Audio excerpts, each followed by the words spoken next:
নমস্কার বন্ধুরা, ঝর্ণা ঝুমা কিচেনে সবাইকে স্বাগত। আজ আমি পুরভরা আলুর দমের রেসিপি আপনাদের সাথে শেয়ার করব। একদম সিম্পলভাবে তৈরি করব, ঘরে থাকা কিছু মশলা দিয়েই আমি রেসিপিটা তৈরি করব। তো চলেন কিভাবে রেসিপিটা আমি তৈরি করেছি সেইটাই এখন আপনাদের সাথে শেয়ার করব। তো সেই জন্য দেখেন এখানে আমি আলু কেটে নিয়েছি, আর আলুগুলোর সাইজ সব একই রকম। আর আজ আমি তৈরি করব স্টাফড আলুর দম। তো আলুর ভেতরে পুর ভরে রেসিপিটা আমি তৈরি করব। তো প্রথমে আমি একটা আলু নিয়ে এই যে মুখের সাইডটা আছে একটু কেটে নেব। এরকম করে একটু কেটে সমান করে নিতে হবে। দেখেন দেখেন এরকম একটা চামচ নিয়েছি, আর চামচের দেখেন পেছন সাইডটা দিয়ে এইভাবে ঘুরিয়ে ঘুরিয়ে ভেতর থেকে আলু বের করে নেব। একটা হোল মতো করে নেব এইরকম করে। দেখেন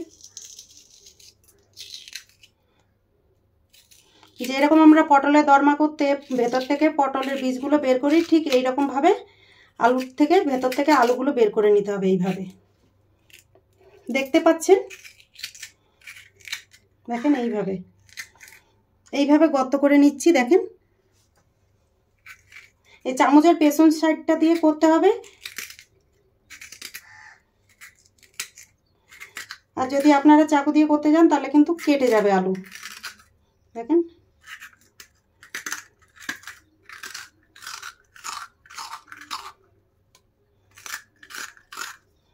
দেখেন একটা আমি করে নিয়েছি। এইভাবে সবকটা আলু হোল করে নেব।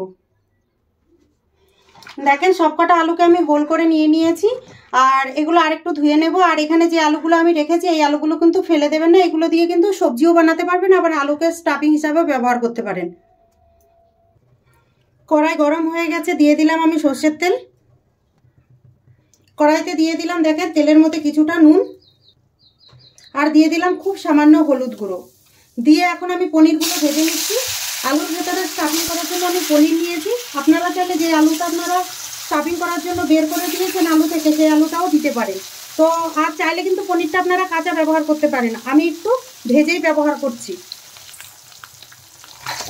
উল্টে পাল্টে পনির আমি ভেজে নিলাম। দেখেন এক সাইড বেশ সুন্দর লাল লাল ভাজা হয়ে গেছে।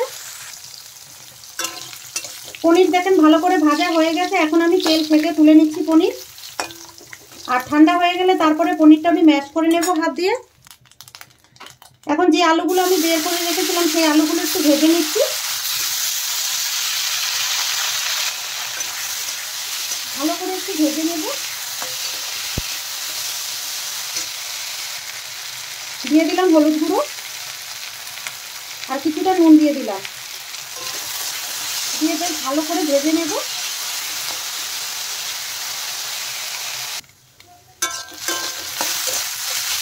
দেখেন আলু কিন্তু অনেকটাই ভাজা হয়ে গেছে,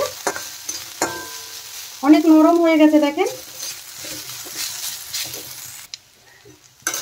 আলু ভাজা আমি তুলে নিচ্ছি।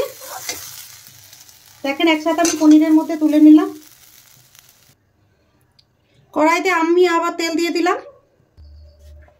তেল গরম হয়ে গেছে, এখন আমি আলুগুলো ভেজে নেব।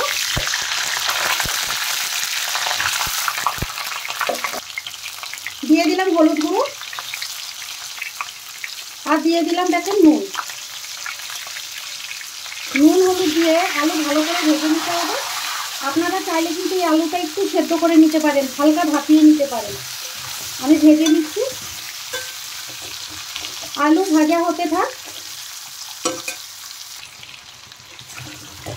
এপিট ওপিট করে আলু ভালো করে ভেজে নিতে হবে। ভাজতে ভাজতে কিন্তু আলু অনেক নরম হয়ে যাবে। আলু ভাজা হতে থাক, ততক্ষণ আমি এর জন্য মশলাটা তৈরি করে নেব। দেখেন এখানে ভেজে রাখা পনির আর আলু নিয়েছি, তার মধ্যে দিয়ে দিলাম দেখেন কাঁচা লঙ্কা কুচি, গ্রেট করা আদা। আমি যেহেতু নিরামিষ করছি সেই জন্য পেঁয়াজ রসুন দিচ্ছি না, চাইলে কিন্তু আপনারা দিতে পারেন। দিয়ে দিলাম ধনেপাতা কুচি। কিছুটা দেখেন চীনাবাদামকে আমি ভেজে অর্ধেক গুঁড়ো করে নিয়েছি। টেস্ট হিসাবে আমি নুন দিয়ে দিলাম, আর খুব সামান্য দেখেন গরম মশলা গুঁড়ো দিয়েছি। গরম গুঁড়োটা যদি চাইলে আপনারা স্কিপ করতে পারেন। এখন হাতের সাহায্যে আমি মেখে নেব।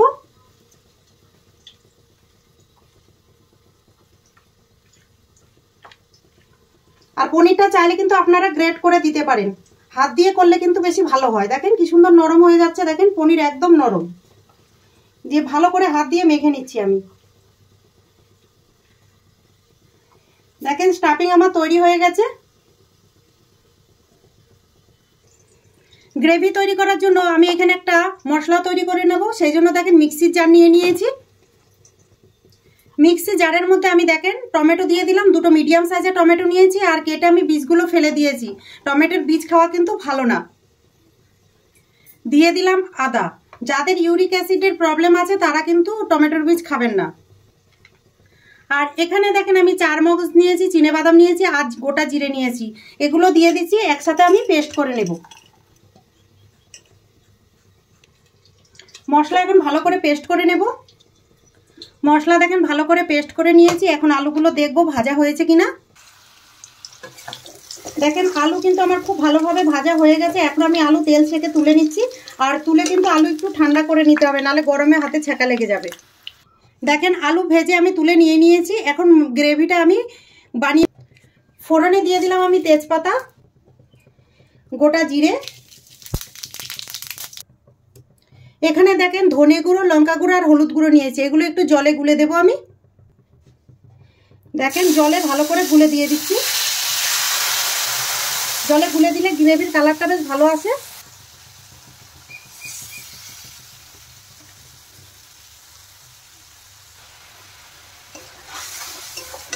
দেখেন হালকা কষিয়ে নিলাম মশলা। এখন আমি যেই মশলাটা করে রেখেছিলাম সেই মশলাটা দিয়ে দিলাম। দিয়ে ভালো করে কষিয়ে নেব মশলা। যতক্ষণ তেল রিলিজ না করে ততক্ষণ কিন্তু মশলা ভালো করে কষাতে হবে।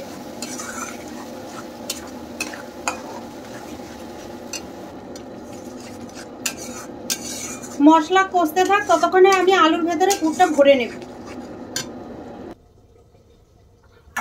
এখন আমি দেখেন আলুর ভেতরে পুরটা ভরে নিচ্ছি, আর আমি হাত দিয়ে ভরছি। আপনারা চাইলে কিন্তু চামচ দিয়েও ভরে নিতে পারেন। হাত দিয়ে আমি এইভাবে দেখেন চেপে চেপে ভরে নিচ্ছি। দেখেন দেখেন একটা ভরে নিলাম।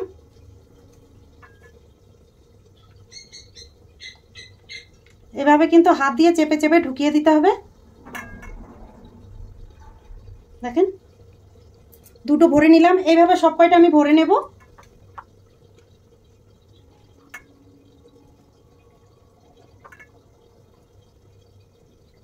দেখেন দেখেন সব কয়টা আলু আমি ভরে নিয়েছি।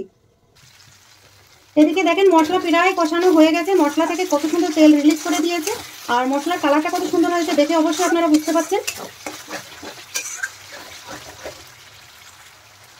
টেস্ট হিসাবে আমি নুন দিয়ে দিলাম।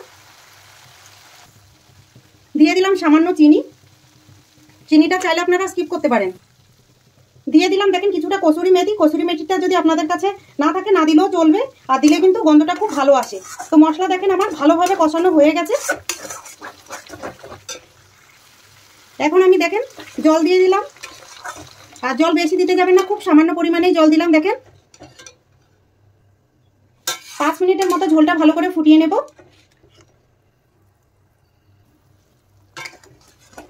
দেখেন ঝোল ভালো করে ফুটে গেছে। এখন পুর ভরা আলুগুলো আমি দিয়ে দিলাম।